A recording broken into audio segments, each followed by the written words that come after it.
Hola, bienvenidos una vez más a Reflexiones desde la Banca.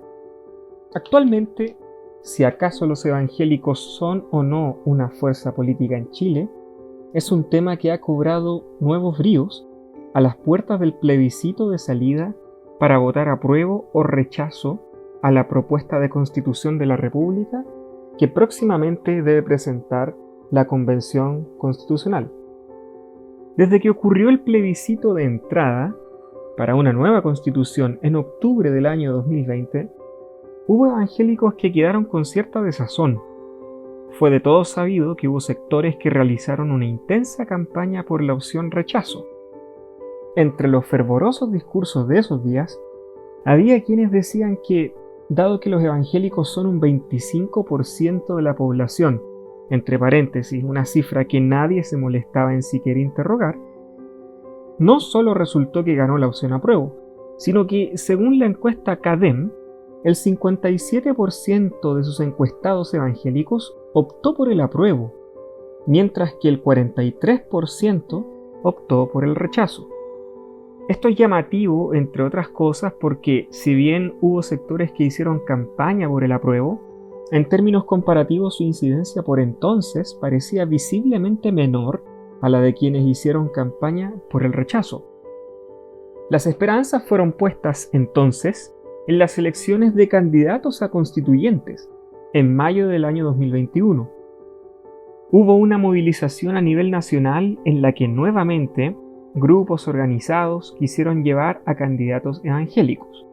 Por supuesto que otra vez uno de los argumentos más importantes fue que los evangélicos son una cantidad importante de población, lo cual puede tener incidencia en el proceso electoral. Había entre ellos de diversas tendencias, pero predominaron largamente los del pacto de derechas Vamos por Chile. Si se asume que los evangélicos oscilan entre un 15% y un 20% de la población, una impresión hasta hace un tiempo más o menos estable, lo que resulta interesante destacar entonces es lo siguiente. Primero, de los más de 1.270 candidatos a nivel nacional, los evangélicos apenas superaron los 50. En segundo lugar, de los más de 5.700.000 votos emitidos, la suma total de votos alcanzados por candidatos evangélicos, sin importar su sector político, su lista, ni si hicieron o no campaña evangélica, cosa que requeriría aún más análisis, fue de alrededor de 250.000. En otros términos, en el primer y en el segundo caso, no se refleja ni el 5% de lo que se supone es la cantidad de población evangélica estimada en el país. Finalmente, a la convención entraron 6 candidatos que tienen identidad evangélica en distintas tonalidades y grados, de un total de 155 convencionales, 5 de ellos yendo del centro a la derecha y uno en la izquierda. Aquello tampoco alcanza a representar el 15 o 20% teórico de población evangélica estimada, ni hablar del pretendido 25%. Un tercer momento reciente ha sido la elección presidencial y de congresistas del año 2021. En el caso de la segunda vuelta presidencial, finalmente se tuvo que optar entre Gabriel Boric y José Antonio Kast. Aquí ya no había opción para la dispersión de votos. Aunque ambos candidatos hicieron gestos hacia el mundo evangélico, los de José Antonio Kast fueron mayores debido a una cercanía que viene desarrollando desde las elecciones del 2017. En el caso de la elección de congresistas, el influjo evangélico fue más notorio.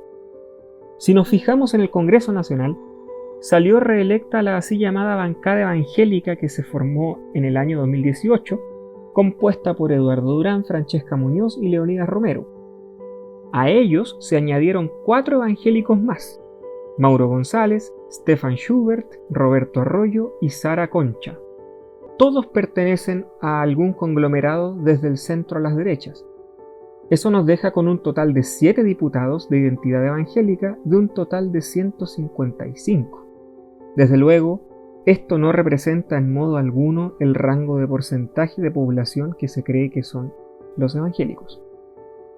Un elemento reciente que cabe añadir aquí es que, según muestra la encuesta Bicentenario del año 2021, los evangélicos habrían decrecido de un 18% a un 14% entre el año 2019 y el año 2021. Esto también debiese tomarse en cuenta a la hora de valorar el potencial de voto que representaría el sector. Este brevísimo repaso de 3 momentos eleccionarios recientes evidencia que, si por voto evangélico se entiende la capacidad de dirimir grandes procesos electorales, el tal no existe. Ahora bien, esto no quiere decir que el voto evangélico no exista si se lo entiende como la capacidad de generar una votación organizada corporativamente.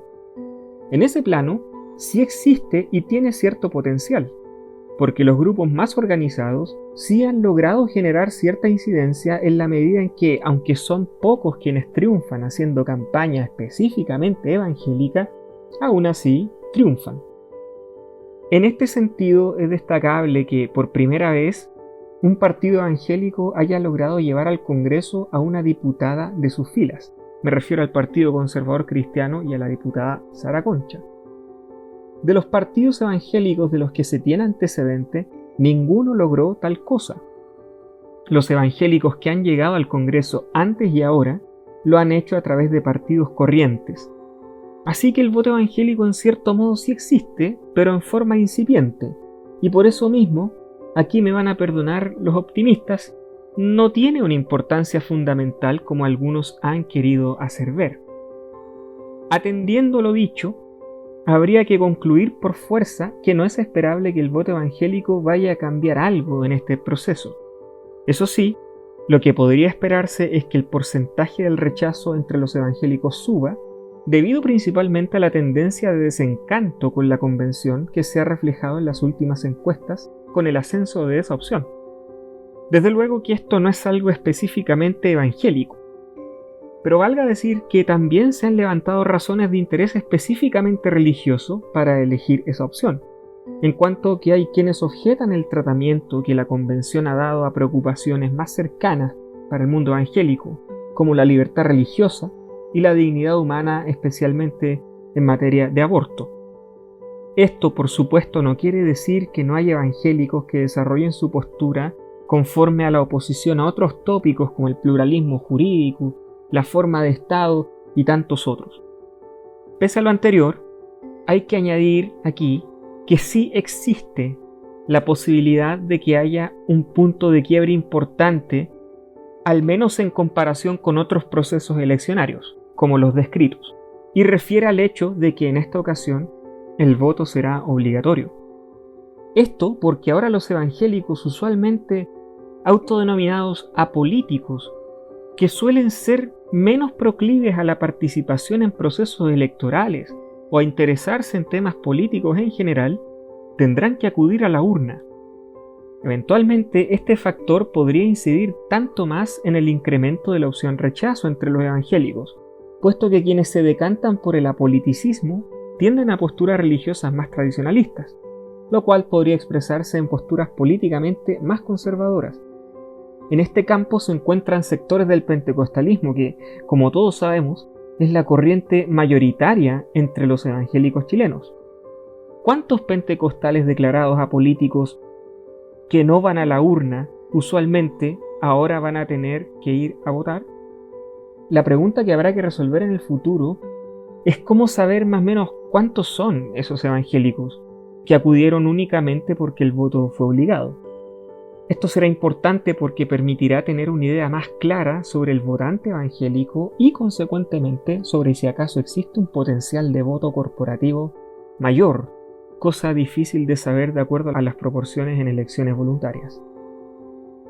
El voto obligatorio también dirá mucho sobre la capacidad real de movilización y convencimiento que tienen los grupos evangélicos involucrados en política, en cuanto que tanto los sectores organizados por el apruebo como por el rechazo querrán argumentar entre los fieles la posición que defienden.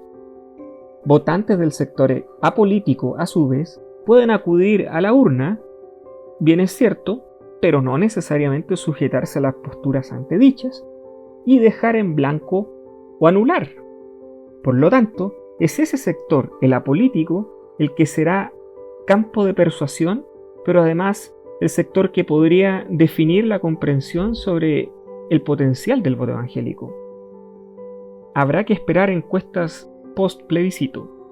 Si se llega a tener alguna idea sobre cómo votaron los evangélicos en este proceso en relación con otras variables, ese dato sin duda sería un aporte porque podría indicarnos mucho sobre la orientación de los evangélicos y además estaríamos más cerca de conocer si existe esa posibilidad del hasta entonces tan esquivo voto evangélico en Chile.